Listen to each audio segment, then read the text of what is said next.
Olá, pessoal. Nós estamos aqui reunidos para mais um TPC da Diretoria de Ensino e nós vamos abordar a temática Setembro Amarelo e Setembro Verde. Setembro é um mês de diversas campanhas, nós vamos falar sobre algumas delas. Eu sou a PEC Ellen, do Conviva, temos a PEC Eliane, do Conviva, a PEC Larissa, de Artes, e a Luciane, PEC de Matemática. Nós vamos falar, então, vamos começar falando sobre a importância de se falar da valorização da vida. Então, nas escolas, vocês sabem que vocês estão, durante todo o mês, fazendo ações voltadas para o Setembro Amarelo. E o Conviva veio este ano com uma proposta de se falar sobre a arte da vida no Setembro Amarelo. Então, por quê? Porque trabalhando as expressões artísticas de uma forma para contribuir com as ações de prevenção ao suicídio nas unidades escolares. É uma forma colaborativa que o Conviva e a EFAP, junto com a Fundação Mafre, pensou, né, a respeito de como se falar da vida, como valorizar a vida. Então, é um momento de se dialogar, de se falar sobre e de desenvolver as competências socioemocionais na sala de aula, favorecendo essa educação integral. Os professores já têm assistido outros ATPCs do Conviva, que está falando sobre o Setembro Amarelo. Foi lançado um concurso que nós vamos falar a respeito com vocês. Esse concurso, os vice-diretores, os diretores das escolas, das unidades escolares, sabem, têm o conhecimento, então, o professor que tem interesse, que está desenvolvendo alguma ação, pode procurar a gestão. Então, por que que a gente vai, este ano o Conviva colocou como arte da vida? Eu não sei se vocês se lembram, mas ano passado a gente falou sobre Setembro Amarelo, sobre a corrente do bem. E as escolas tiveram ações maravilhosas sobre a corrente do bem. E este ano nós vamos falar da arte de viver, porque viver é uma arte. Então, nós trouxemos, de fato, a arte como uma expressão das emoções e sentimentos. É muito importante a gente falar sobre esses assuntos, por mais que eles sejam delicados, porque existe altos índices de transtorno mental e suicídios entre os adolescentes e os jovens. E a gente utiliza o mês de Setembro Amarelo para abrir essa discussão do tema e fazer algumas abordagens, porque o mais importante de tudo é o acolhimento do estudante, do profissional que esteja com a sua saúde mental vulnerável. Então, a grande intenção é a promoção da saúde mental. Existe toda essa importância de trazer informações e propor ações para que a gente possa dialogar, fazer rodas de conversas e falar sobre a importância da valorização da vida, não só no mês de setembro, mas no ano todo. Mas como nós estamos acostumados com as fitinhas, cada mês representa algo. E nós vamos ver mais para frente que setembro é um mês muito complexo, tem muitas campanhas no mês de setembro, não só o Setembro Amarelo. Eu vou passar minha palavra para a PEC Larissa, de Artes, e ela vai falar sobre a proposta, né, o porquê dessa importância das expressões artísticas. E nós temos trabalhado isso já em orientação técnica com os vice-diretores, representantes do Grêmio, e foi um trabalho bem legal, bem produtivo. Larissa? Olá, pessoal. Eu sou a Larissa, PEC de Arte. Como a Ellen mesma disse, nós já fizemos 2 formações aqui na Diretoria de Ensino, né, dessa campanha Arte da Vida. É uma campanha que, se muito bem desenvolvida dentro da unidade escolar, vai haver um resultado positivo, né? Principalmente nesse período que a gente tem vivido, depois de 2 anos de distanciamento social,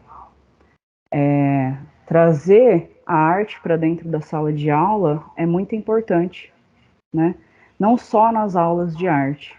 Então, nesse período que a gente tem vivido, do distanciamento social, os estudantes eles têm uma dificuldade muito grande, não só, eu acredito que não só os jovens, mas nós adultos também, de colocar para fora tudo que a gente está sentindo, né?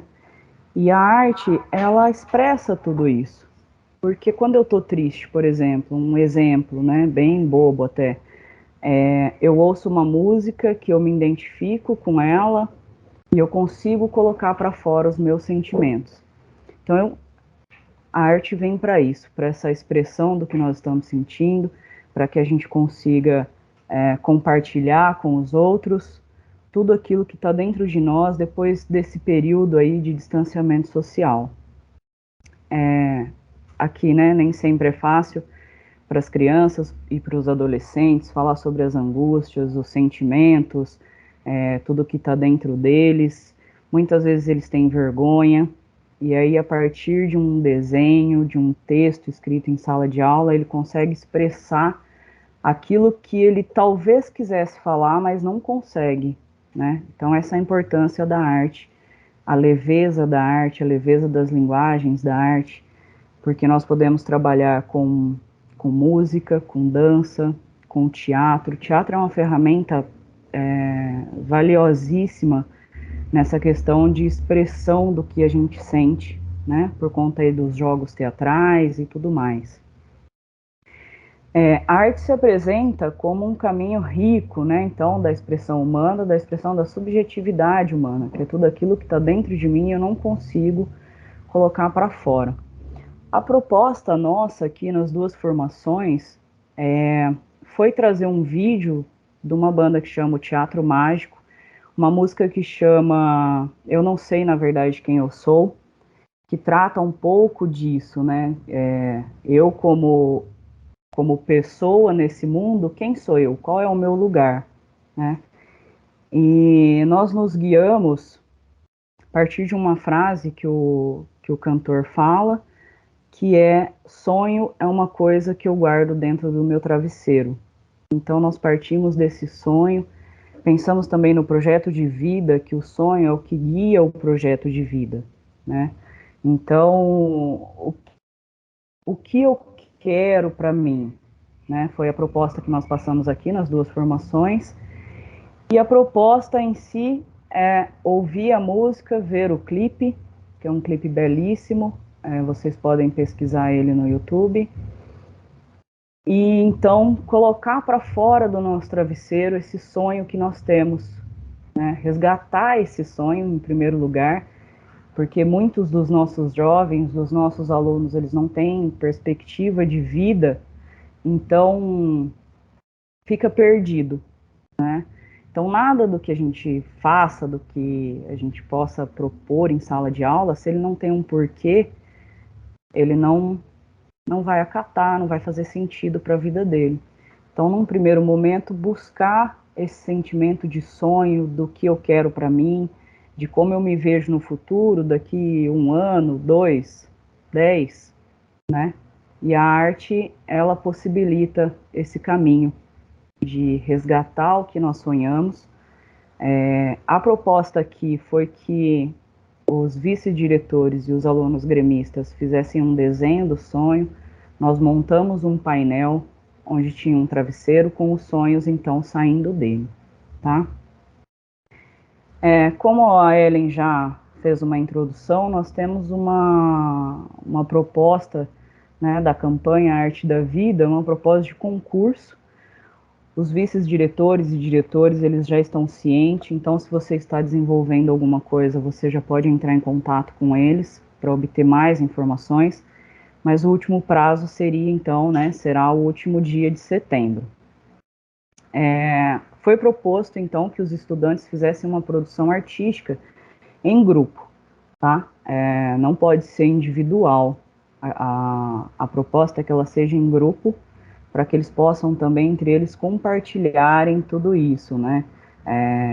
Vocês podem, como uma sugestão, começar com uma roda de conversa e ver o que cada aluno quer, então, produzir e vocês façam essa produção juntos. Pode ser uma produção artística de qualquer linguagem da arte.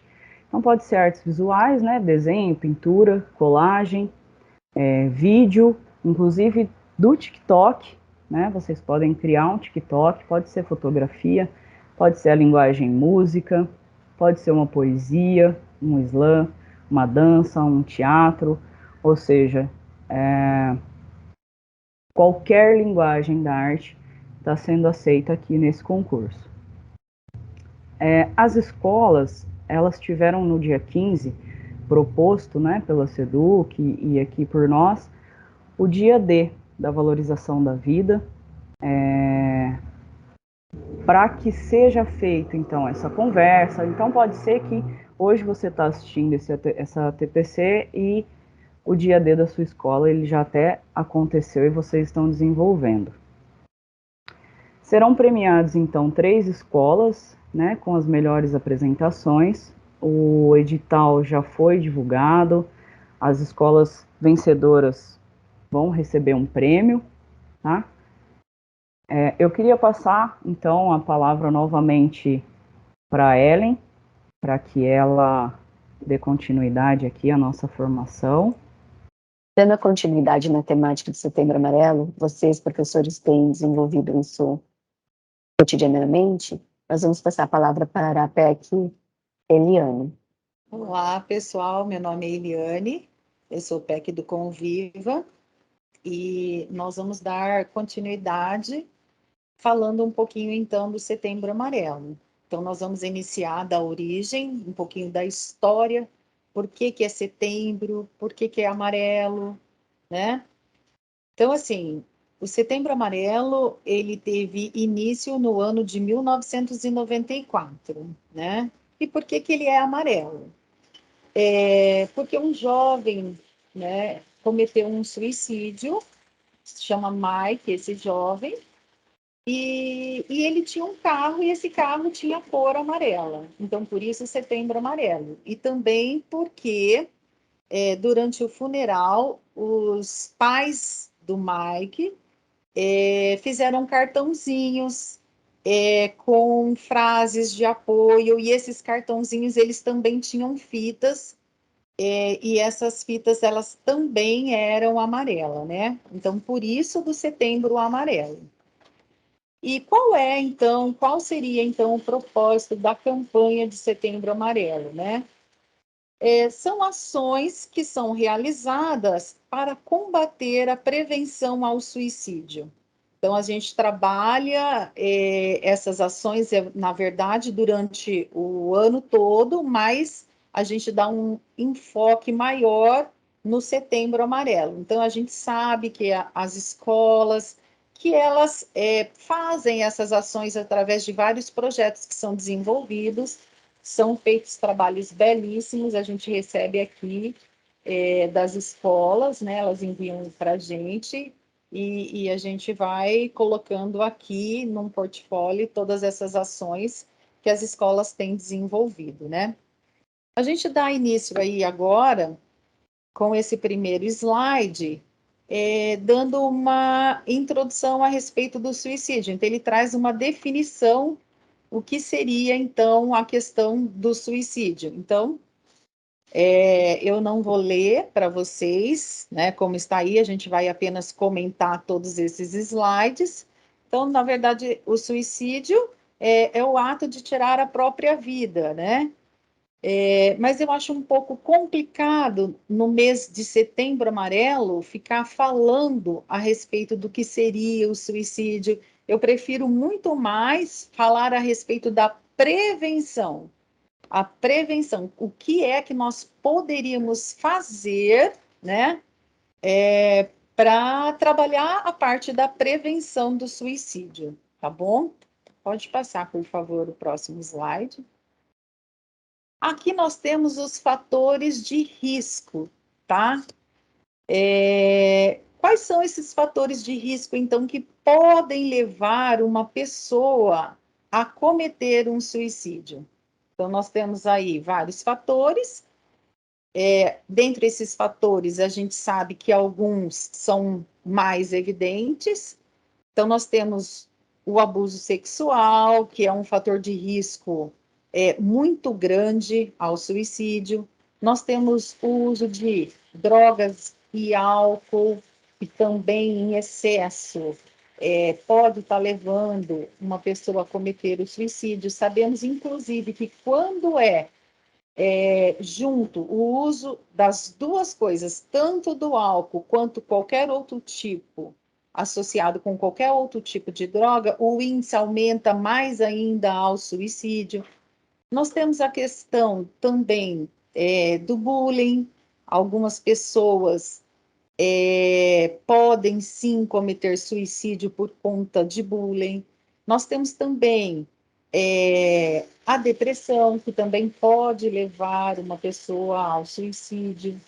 E temos também quando nós temos um contexto familiar um pouco assim conturbado, vamos dizer assim, isso também pode levar uma pessoa que vive nesse ambiente, pelo fato dela presenciar muitas coisas, violência e tudo mais, também pode levar ao suicídio. Pode passar, por favor. Aqui nós temos alguns indicadores, né?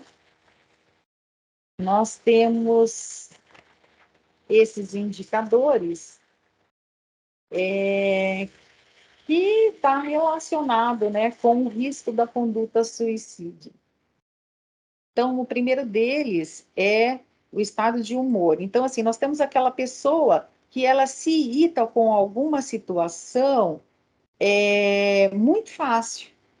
Então, a gente observa que isso é um indicador, pode ser um indicador, né? Na verdade, a gente não pode dizer que a gente diz que pode ser um indicador, né? Não que vá levar essa pessoa ao suicídio, mas pode levar. Então, a gente precisa ter um olhar atento, principalmente dentro das escolas, né, com as nossas crianças e nossos adolescentes, tá?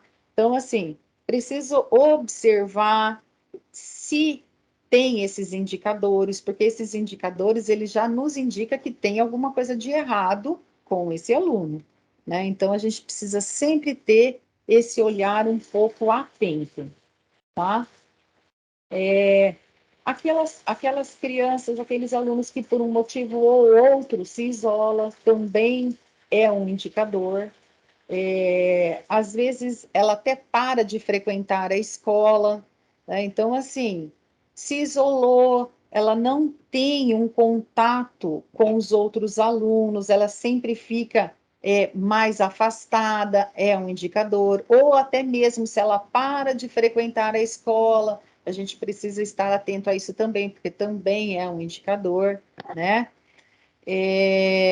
Às vezes, algumas falas que esses alunos possam ter, tipo, ai, eu gostaria de morrer, ai, eu gostaria de não existir, são falas que a gente precisa estar atento, porque essas falas sempre estão querendo dizer alguma coisa, e isso também pode ser um indicador, né? E hostilidade também. A pessoa passa a ser hostil com a família, ou até mesmo os amigos tentam se aproximar, mas não consegue, porque a pessoa sempre mantém uma certa distância.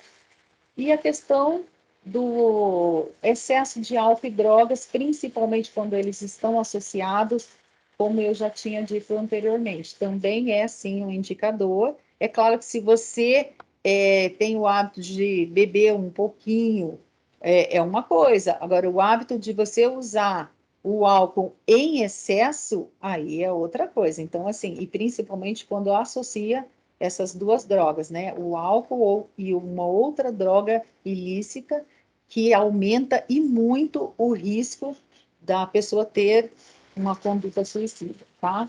Pode passar. O que a Organização da Saúde, então, vai recomendar? Ó, a gente deve sempre, sempre, sempre agir com ética.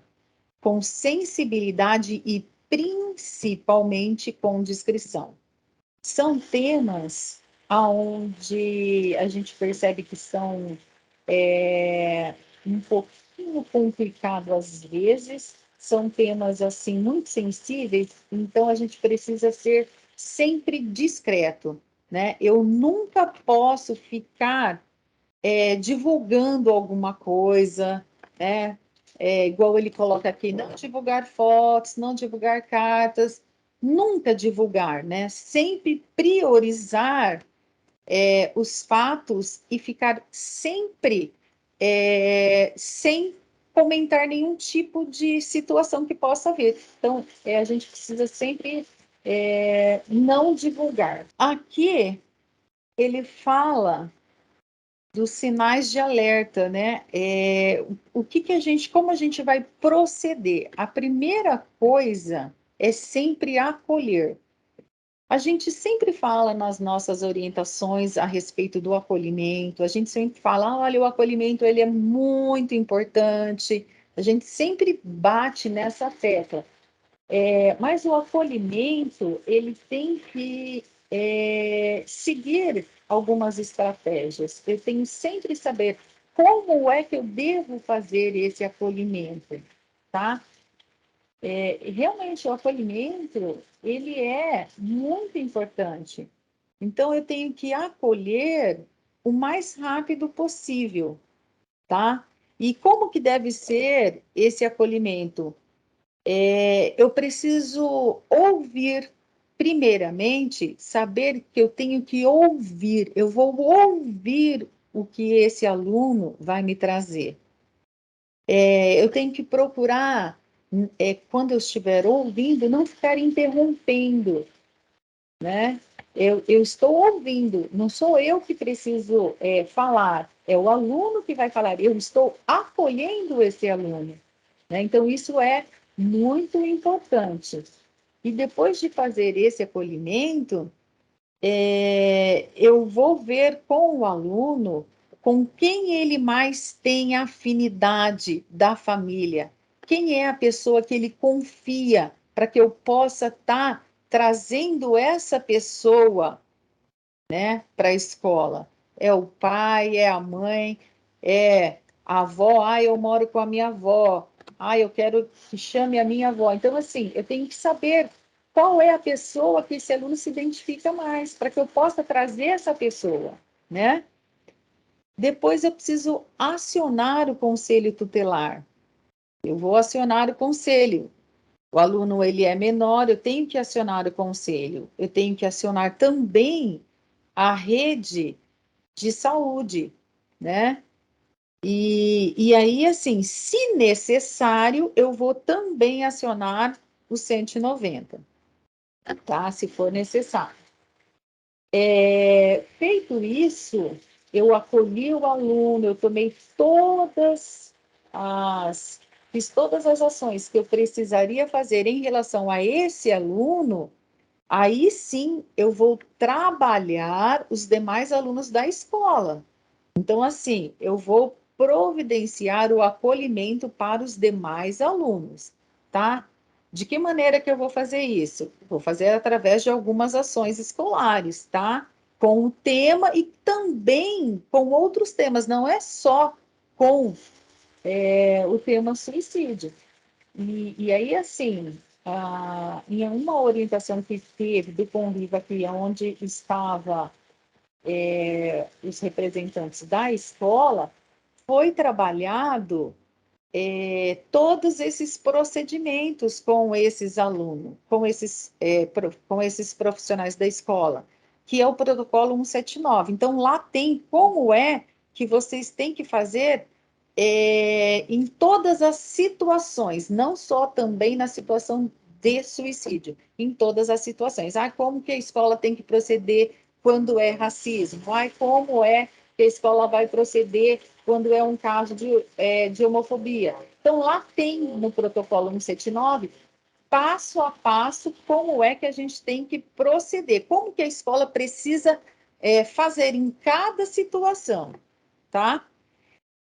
Vamos voltar então aqui um pouquinho, porque quando você estiver fazendo o acolhimento com os demais alunos, você depois precisa também dar um apoio para esses alunos, e você pode fazer isso através do psicólogo da educação. Então, você agenda com a psicóloga, pede para ela o que é que ela vai ter que trabalhar, dá um norte para ela, qual é o tema, qual é o assunto que ela precisa trabalhar nesse acolhimento emergencial que a gente chama, né? Então, através desse acolhimento emergencial, ela vai dar o suporte para as ações que a escola desenvolveu no acolhimento escolar. Passo a palavra. Obrigada, Eliane. Agora nós vamos ter a colaboração da PEC Luciane. Bom, pessoal, então dando continuidade, setembro é um mês de várias campanhas. Além do amarelo que nós estamos acostumados, temos o Setembro Verde. E o Setembro Verde, ele aborda diversas outras campanhas. Campanhas sobre saúde mental e inclusão social. O mês de setembro geralmente é lembrado pela campanha Setembro Amarelo. Campanha esta que visa prevenir e conscientizar a população sobre o suicídio.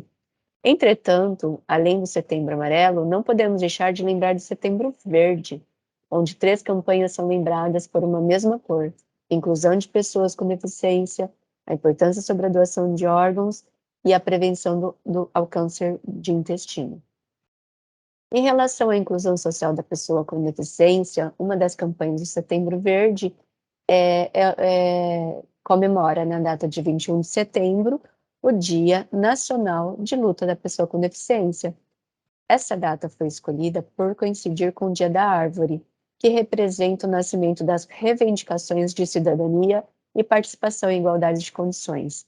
A escolha verde também tem um significado. Verde é o símbolo da esperança, portanto, o intuito da campanha é não perder esperanças de que dias melhores virão para as pessoas com deficiências, no que diz respeito à sua convivência e garantia de direitos. Nós também temos Setembro Verde como o mês da conscientização sobre doação de órgãos, né? Doação de órgãos e tecidos, pois no dia 27 deste mês celebramos o Dia Nacional da Doação de Órgãos. E então é muito importante a gente também passar essa informação para os alunos, que além do Setembro Amarelo, nós temos o Setembro Verde, e conscientizando tantas outras temas importantes. A autorização da doação de órgãos, por exemplo, é de extrema importância, pois um único indivíduo pode doar córneas, rins, fígado, coração, pulmão, pâncreas, entre outros órgãos e tecidos. Em relação à prevenção ao câncer de intestino, que é conhecido como câncer coloretal, muitos não sabem, mas o intestino é o segundo maior causador de mortes por câncer no mundo. Entretanto, ele pode ser prevenido e, quando descoberto, ainda na fase inicial, é curável. Muitos não sabem, mas o intestino ele é muito importante. Ele é considerado o segundo cérebro no corpo humano. Ele é de extrema importância o cuidado com ele. Com o intuito de informar a população sobre a importância de realizar ações preventivas contra a doença, a Sociedade Brasileira de Proctologia criou o Setembro Verde, visando uma maneira mais eficaz de conscientização.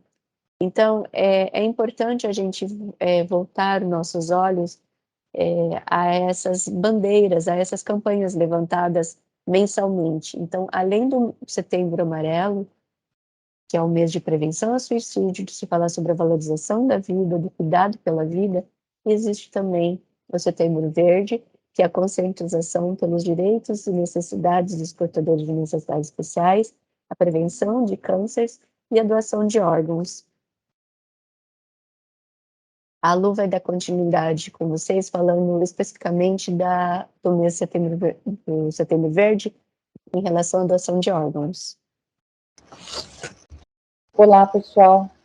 Como a PEC Ellen falou, dia 27 desse mês celebramos o Dia Nacional da Doação de Órgãos. E autorizar a doação de órgãos é de extrema importância. Vocês sabiam que um único indivíduo pode doar córneas, rins, fígado, coração, pâncreas e até outros tecidos? Então, segundo a legislação brasileira, só é possível realizar a retirada do órgão mediante autorização do cônjuge, do companheiro ou parente consanguíneo maior de idade, de primeiro e segundo grau. Por isso é tão importante a conscientização da população sobre a importância dessa autorização. Frisando que uma doação pode salvar até 8 pessoas, e a fila de pessoas que aguardam por um transplante é gigante. No Brasil, são mais de 40 mil pessoas na fila por um transplante. E o projeto de lei 710 de 2004 diz que a doação só acontece quando a morte encefálica do paciente, não podendo estar em coma. E em 2014, saiu a lei 15.463, que instituiu o mês de doação dos órgãos, denominado Setembro Verde. Para quê? Para ser divulgado, mostrando à população a necessidade e a importância da doação de órgãos. Com a pandemia, houve uma queda de 26% na doação de órgãos, em comparação ao trimestre do ano anterior. E que, para ser um doador de órgão, basta ser maior de 18 anos, ter uma saúde com condições adequadas e passar por avaliação médica. Porém, quem pode ser doador? O que acontece? A gente fala assim, é só estar com problema, só deu morte encefálica, podemos doar? Não. Tem pessoas que não podem ser doadores. Essas pessoas são pessoas que estão com doenças infecto-contagiosas, tipo hepatite B e hepatite C, soro positivo, que é o HIV, doenças degenerativas crônicas ou tumores malignos, pacientes com sepse, pacientes que estão com insuficiências múltiplas de órgãos do sistema. Então, percebe-se que, para ser doador, a pessoa tem que estar saudável, né? E, além do mais, nós sabemos que quantos pais e filhos doam rim, isso também faz parte desse processo. Não é só para quem está com morte encefálica. Esse processo envolve todos os doadores, né? Faz parte de todas as doações. Então, é importante ressaltar que a doação é um ato de caridade, de amor e que é necessário. Então, a conscientização hoje é necessária para que nossos alunos saibam também disso, porque é um tabu que está aí e fala, eu não vou doar, eu tenho medo de doar. Não, é um ato mesmo de caridade e amor. Então, eu encerro aqui, só um lembretezinho que eu estava sobre a doação de órgãos, e a PEC Ellen encerra com vocês. Muito obrigada. Então, nos colocamos à disposição para eventuais dúvidas e parcerias. Tchau, pessoal. Até a próxima. Tchau, pessoal. Até mais. Tchau. Tchau, pessoal.